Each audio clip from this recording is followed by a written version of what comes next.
ශ්‍රී ලංකාවේ ඝන කැලෑවක සීළු සතුන් දිනපතා ඔවුන් දඩයම් කරන බලවත් සිංහයෙකුට බියෙන් ජීවත් වුණා. බියටපත් වූ සතුන් රැස් වී ඉතිරි අයට සාමයෙන් ජීවත් වීමට හැකිවන පරිදි දිනකට එක් සතෙකු සිංහයා වෙත යැවීමට තීරණය කළා.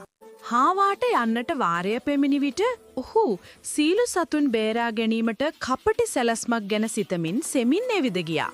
සිංහයා තම ආහාරයේ එනතුරු බලා සිටීමෙන් ඉවසිලි නැති වී මුළු කැලෑවම වෙවුලන තරමට හයියෙන් ගර්ජනා කළා. අවසානයේදී පුංචි හාවා කෝපයටපත් සිංහයා ඉදිරියට ආචාරශීලීව පැමිණ සිටියා. වෙනත් සිංහෙක් තමා කැලෑවේ සැබෑ රජුයේ කියා සිටින බව හාවා සිංහයාට පැවසුවා.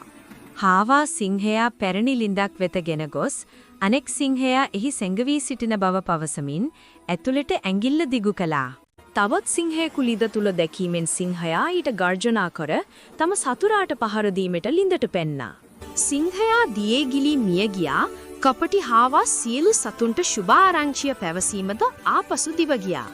එදා සිට පුංචි හාවාගේ ධෛර්ය සහ කපටිකම නිසා කැලෑවේ සියලු සතුන් සාමයෙන් හා බියෙන් තොරව ජීවත් වුණා.